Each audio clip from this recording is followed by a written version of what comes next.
السلام عليكم، عاملين ايه؟ وحشتوني كتير. غبت عنكم شويه بس جايه وجايبه لكم فيديو كده خفيف ولطيف. ان شاء الله يعجبكم.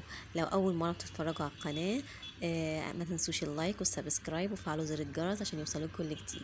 النهارده همسة الفن والجمال، فن رباني وجمال رباني، حاجه كده غايه في الجمال. سبحان الله فيما خلق.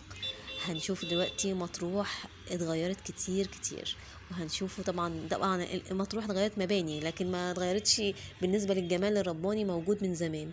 زي ما انتم شايفين كده، هو المباني اتغيرت جدا. ده مثلا الكيلو 4، يعني كانش المباني كانت شكلها كده، كانت دلوقتي اتبيضت واتعملت لها الموتيل وحاجه يعني مشرفه. مبروك على اهل مطروح، وشكر خاص لكل من ساهم في المنظر البديع ده. حاجه كده روعه.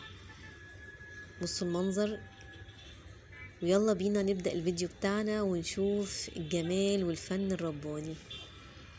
أنا النهاردة من نوع تاني خالص، جمال وهمسة فن ربانية. جمال رباني بصراحة، وحاجة يعني فوق الوهم. تدرج الألوان، حاجة مميز يا جماعة. أنا بحاول الهوا جامد، مش عارفة لانشات، حاجة كده جميلة يعني. ده شايفة الخطوط طبعا اللي قلبه جامد بقى، اللي قلبه يا رب بس الصوت يكون واصل. الهوا جامد جدا. جيت سكي، حاجة كده تبقى في صوت برضه، يعني حاجة جميلة جدا. حاجة رباني بقى، تجارب ألوان رباني. لون السما أزرق مع البحر، أزرق غامق، لبني أزرق فاتح، حاجة جميلة. بصوا المنظر.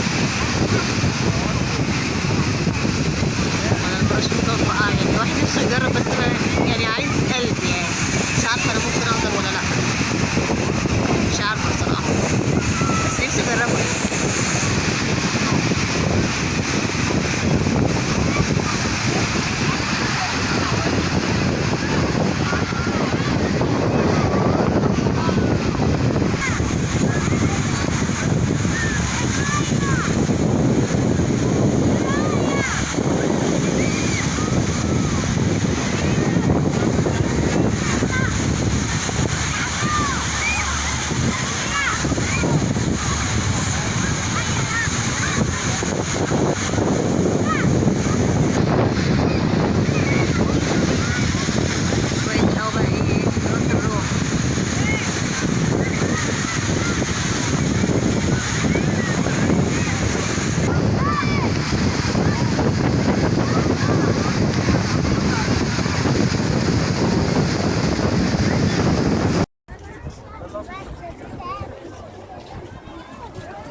منظر فني، حاجة روعة كده.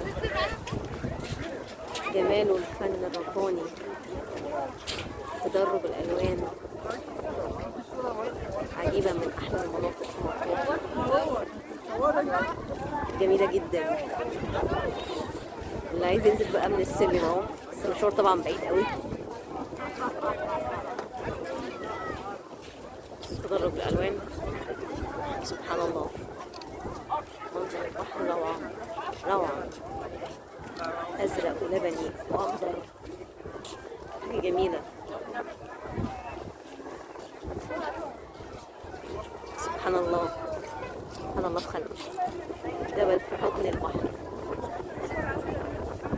همسة فن وجمال ربانية.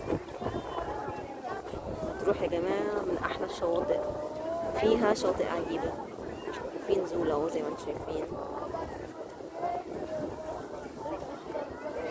ما شاء الله على الجمال، ما شاء الله، سبحان الله.